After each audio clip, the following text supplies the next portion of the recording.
देखिए, मैंने इस मामले को बहुत अच्छी तरह से देखा है और जहाँ तक मेरी नॉलेज है हमें किसी फजूल बातों पर और टाइम वेस्ट नहीं करना चाहिए। I totally agree. ये फजूल बातें नहीं है मैम।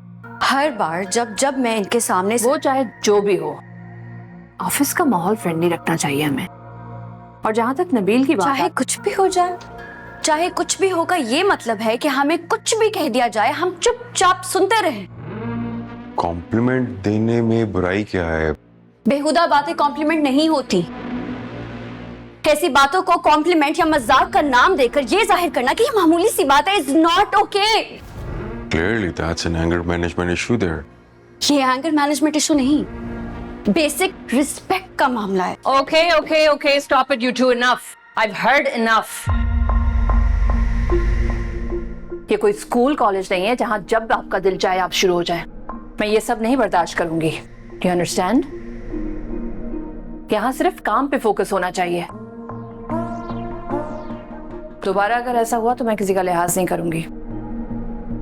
यहाँ सिर्फ काम होगा, वरना किसी एक को जाना होगा। और जरनाब के पास तो जाने की ऑप्शन ओपन है, राइट? मेरे ख्याल में we're sorted, right? Absolutely. Thank you.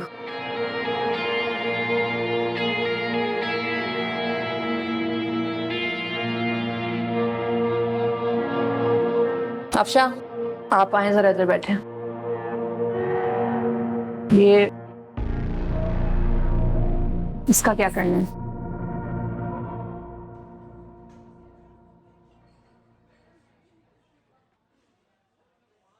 So, कैसी रही मीटिंग नई बॉस के साथ? Chaotic, as expected.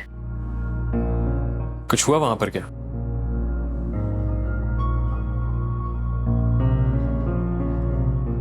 मुझे लगता है कि मैं एक विलन हूँ जिसकी प्रॉब्लम फाइल जरताश के टेबल पर, और अगर मुझे फिक्स कर दिया जाएगा तो सब ठीक हो जाएगा। कुछ नहीं, जरताश ने बस 2 बच्चों को डांटा और समझाया कि आइंदा ऐसा ना हो। जरनाब, तुम विलन नहीं हो, ना ही प्रॉब्लम हो। तुम बस वैसी हो जैसी दिखती हो। प्रिटेंड करना नहीं आता था। लेकिन शायद प्रिटेंड करने में ज्यादा फायदा होता है। अगर ये टैलेंट भी बस किसी किसी के पास होता है, जैसे कि नबील। इसका मतलब है जरताश भी इस सिचुएशन को वैसे ही देख रही है जैसे उसे नहीं देखना चाहिए। They say you only see what you want to see.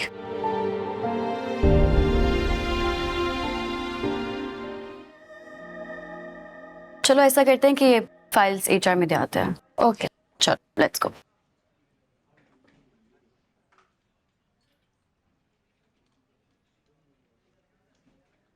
मेरा ख्याल है थोड़ी फुर्सत होगी। अब वॉक विद मी। वैसे क्यों पूछ रहे थे? सोचा था लंच साथ में कर लेंगे। और अगर मैं कहूँ कि काम बहुत है, टाइम नहीं है, तो फिर मैं क्या ही कह सकता हूँ। तो हम प्लीज सीढ़ियों से जा सकते हैं? ऐसा क्यों? क्लॉस्ट्रोफोबिया। मजाक कर रही हो या वाकई? नहीं, वाकई में। आओ। चलो। तुम्हें वियर्ड तो नहीं लगा था? क्या चीज? वही क्लॉस्ट्रोफोबिया के बारे में। Not at all. हर किसी का कोई ना कोई फोबिया तो होता है। तुम्हारा क्या फोबिया है? मेरा थोड़ा फनी है। तुम हंसोगी? अरे नहीं हंसूंगी। पक्का हंसोगी तुम? पक्का नहीं हंसूंगी। आई डोंट जज। बताओ।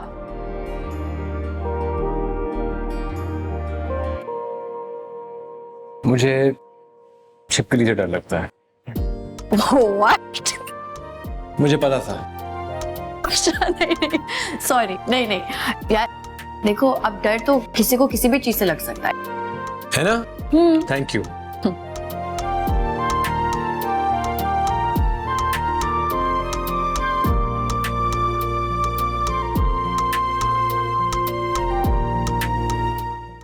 वैसे लोग कहते हैं कि जो फोबियाज होते हैं वो माँ बाप से ट्रांसफर होते हैं। जो डर माँ बाप को होता है वही बच्चों में बैठ जाता है। वेल, मेरे केस में ऐसा नहीं है। तुम्हारे केस में क्या है? छोड़ो, फिर कभी से। बता दो क्या हो गया।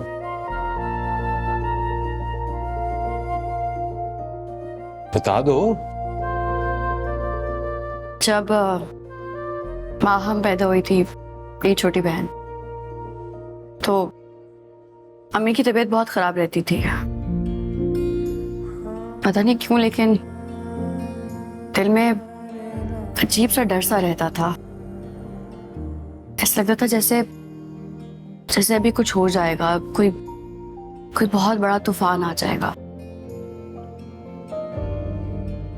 मुझे याद है हम बहुत रो रही थी उस दिन।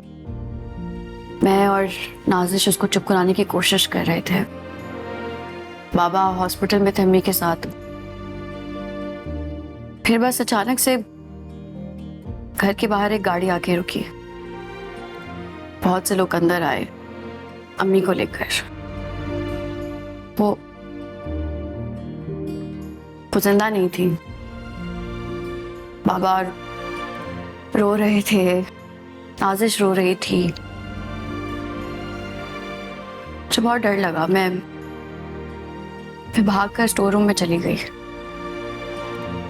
वहां एक संदूक था। मैं उस संदूक में छुप गई ताकि बस मुझे जो वो सारी आवाजें ना आए जो बाहर हो रही थी। थोड़ी देर बाद जब एहसास हुआ कि बाहर निकलना है तो संदूक में लॉक हो चुकी थी मैं। जब मैं चीखी चिल्लाई तो बाहर इतना शोर था, किसी ने मेरी आवाज ही नहीं सुनी। बस वो दिन है, आज का दिन है। किसी भी बंद जगह पे लॉक हो जाने से मुझे बहुत खौफ आता है।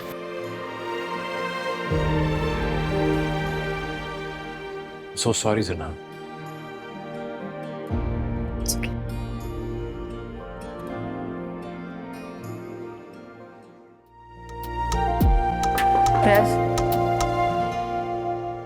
मैं बैठ सकता हूँ?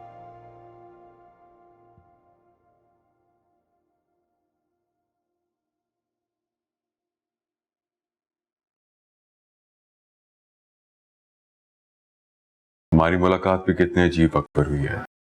आप भी क्या सोचती होंगी? नहीं, मैं कुछ नहीं सोच रही,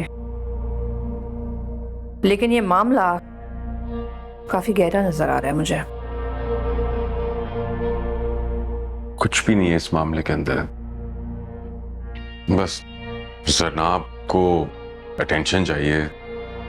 ऑब्वियसली उसने आपके सामने भी तो कोई इंप्रेशन सेट करना है अपना।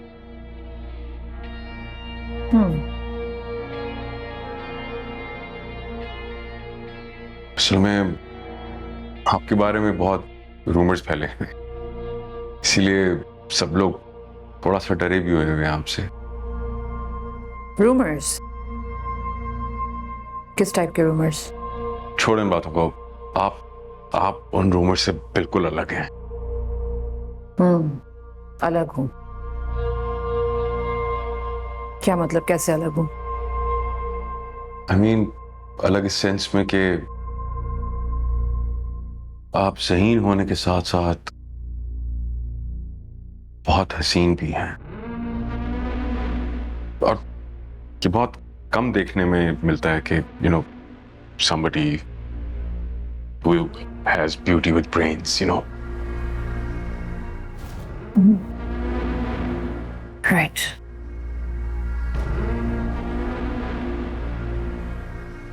इंटरेस्टिंग। तो मैं आपको ब्यूटी विथ ब्रेन्स लगी हूँ? देखा, आपको बुरा लग गया। I'm really sorry. I'm genuinely sorry. I didn't mean it that way. मुझे आए हुए दिन ही कितने हुए हैं और आपने तो मेरी पूरी पर्सनैलिटी एनालाइज कर ली। ये तो सब जानते हैं कि आप असूलों की बहुत पक्की हैं, और जो भी इंसान असूलों का बहुत पक्का होता है वो बहुत ऑर्गेनाइज्ड होता है, और इतना ऑर्गेनाइज्ड इंसान गैर मामूली जहानत का नहीं हो सकता।